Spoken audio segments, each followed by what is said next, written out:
پر اس کو برباد کیا اپنے سیاسی مقاصد کے لیے, تجربے کے لیے. یہ الزام ہمیشہ, یہ لیگیسی عمران خان اور پی ٹی آئی, یہ جنرل قمر جاوید باجوہ کی لیگیسی اس لیے ہے کہ انہوں نے ممکن بنایا کہ عمران خان کو وزیر اعظم بنوایا جائے. پروجیکٹ تو یہ پرانا چل رہا ہے حمید گل کے زمانے کا, لیکن اس کو وزیر اعظم یہاں تک نہیں, یہ جنرل قمر جاوید باجوہ اس فتنے کو, یعنی ایک چلتی ہوئی معیشت اکانومی گرو کرتی ہوئی ایک منتخب وزیر اعظم کے خلاف سازش کر کے, جو یہ مانتے ہیں کہ کی ہے سازش, جھوٹ بول کے, دباؤ ڈال کے, جو ان کا کام نہیں تھا, انہوں نے نواز شریف کو نکلوایا.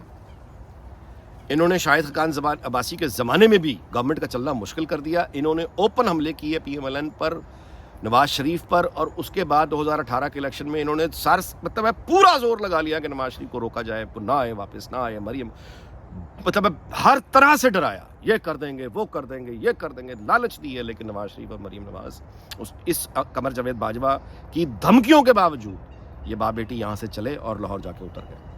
اور خدا کی قسم یہ 2018 میں جا کے وہاں نہ انہوں نے جان اپنی سلامتی داؤ پہ نہ لگائی ہوتی تو آج مسلم لیگ نون اسمبلیوں کی حد تک تو شاید یعنی یہ معاملہ ہی نہ ہوتا, آج یہ حکومت نہ ہوتی. یہ ہے جنرل قمر جاوید باجوہ کی لیگیسی.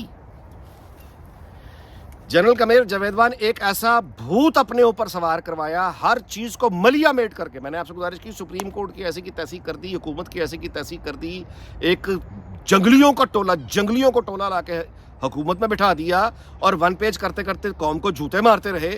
یہ ان کی اور میڈیا میں انہوں نے وہ جھوٹ تو پرویز مشرف کے زمانے کا چل رہا ہے ایئروائے, اور اس کے بعد جو بھی آیا وہ یہ جھوٹ کی فیکٹریاں, بول مثال کے طور پہ بولو براز, کیا ہے یہ ہے ان کا شعور. اچھا, جنرل باجوہ نے اس شعور کو, جو پہلے یعنی ابھی جہالت کے یہ چھوٹے چھوٹے پودے جو جراثیم تھے, جنرل قمر جاوید باجوہ کے دور میں جہالت کے یہ چھوٹے چھوٹے جانور, یہ کیڑے مکوڑے, ان کو ڈائناسورس بنا دیا گیا. اسٹیٹ پاور یوز کر کے ایک وہ 5th جنریشن وار برباد کر دیا. وہ سارے فنڈز ان کو دے دیے, اور میڈیا مالکان کے جو سیٹھوں کے اوپر گنے رکھ دیں, اس کو بھی رکھو, اس کو بھی رکھو, اس کو بھی رکھو, اس کو بھی رکھو, اس کو بھی رکھو, اس کو بھی رکھو. A man is known by the company he keeps. General Qamar Javed Bajwa کے حلقہ احباب تھا کیا جن سے یہ اظہار خیال کرتے تھے؟ Legacy. Chaudhry Ghulam Hussain, Sabir Shakir, Arif Hamid Bhatti, Irshad Hamid Bhatti, to name few. یہ شعوری سطح ہے جنرل قمر جاوید باجوہ کی. جو شعوری سطح, یہ وہ کراچی کی, وہ اللہ معاف کرے, کیا وہ کالی چڑیل ہے یار, وہ ہلالی, کیا اس کا پورا ظفر ہلالی شاید, جھوٹ بولتا ہے. وہ اس قدر جھوٹ بولتا ہے بدبخت, اس کو یعنی وہ شیطان کا نمائندہ ہے بھائی. جیسے اوریا, یہ جو اوریا فساد کذاب, یہ جو بیٹھا مذہب بیچتا ہوا, جھوٹ بولتا ہوا آدمی, یہ اوریا, یہ سارے جنرل قمر جاوید باجوہ کے تحفے ہیں. ان کو یاد, یہ لیگیسی. جنرل قمر جاوید کامران صاحب کہتے ہیں کہ جنرل قمر جاوید باجوہ کی لیگیسی خراب, اور اس لیگیسی کو کوئی خراب کر سکتا ہے؟ غلاظت کی انتہا میں پڑی ہوئی لیگیسی, اس کو مزید کیا خراب کرنا ہے؟ جنرل باجوہ کی لیگیسی یہ ہے کہ اس نے بھارتیوں کے ڈھول بجوا دیا اسکرینز پر. انہوں نے کہا ہم اربوں ڈالر خرچ کر کے پاکستانی قوم کو, عوام, فوج کے اتنے خلاف نہیں کر سکتے تھے جتنا عمران خان نے کیا, جو جنرل قمر جاوید باجوہ کی ذمہ داری تھا. یہ انہوں نے پاپولر لیڈر نواز شریف کو علیحدہ کروایا, دھاندلی کرا کے یہ جنگلیوں کے ٹولے کو لے کر آئے. اس کے بعد یہ اتنا نالائق آدمی ثابت ہوئے جنرل قمر جاوید باجوہ, نالائق ترین آدمی, بزدل ترین آدمی, نالائق اور بزدل دونوں ہی کہیے.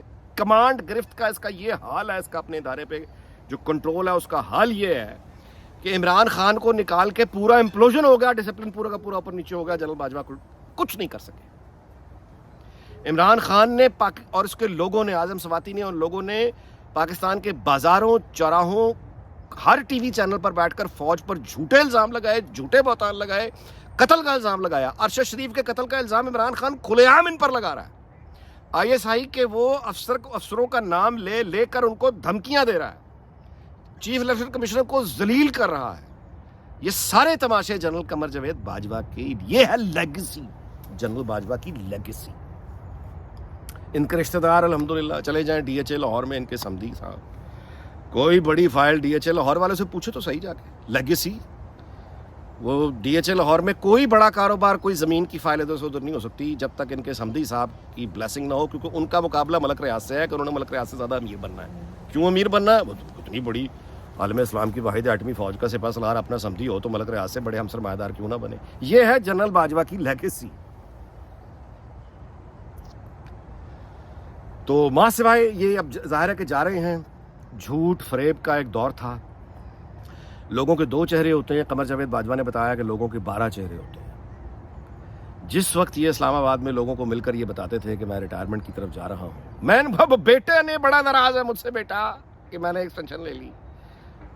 جس وقت یہ اعلان کر رہے ہوتے تھے وہاں پہ، اسی وقت ان کے سمدھی اور ان کے سسر نواز شریف سے یہاں ایکسٹینشن پر مذاکرات کر رہے ہوتے تھے کہ ایکسٹینشن 6 مہینے کی ایسی ہونی ہے، 4 مہینے کی ایسی ہونی ہے، تو یہ ہونا تو وہ